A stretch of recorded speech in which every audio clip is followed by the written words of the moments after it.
It's a trip that's turning heads in the American heartland.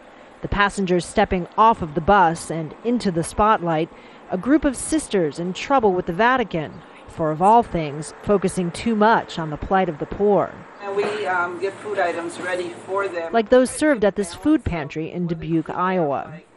Even though the nuns were stung by the criticism from Rome, they decided to stay the course. In fact, they say the firestorm has given them a platform. When we got named, I mean, there was like an explosion of support. So when we had all of this opportunity, all of this exposure, all of this attention, nuns aren't used to having a lot of attention on themselves. And so it was like, oh my gosh, we need to use this for the sake of people at the margins. Poor people, they say, could lose out even more in the political battle over the country's debt. The nuns have just arrived in Janesville, Wisconsin. The whole point of this tour is to target Republican lawmakers who voted in favor of the proposed cuts, which will devastate social programs.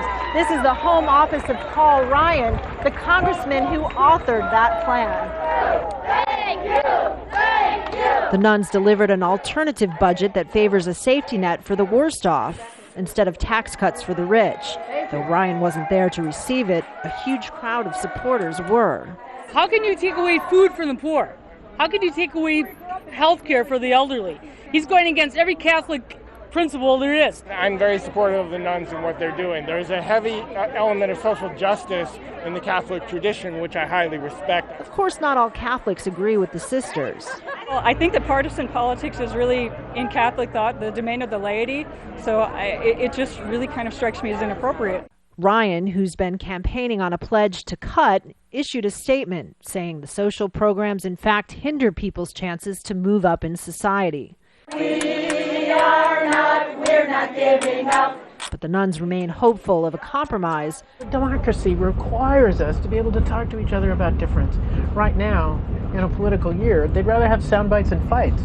So my idea of peace and harmony and talking to each other might not get you in my bus, but it really is an important piece to bridge the divide. Until then, there's every sign they'll continue to take their gospel on the road, with or without the Vatican's blessing. Kristen, Saloomey, Al Jazeera, Janesville, Wisconsin.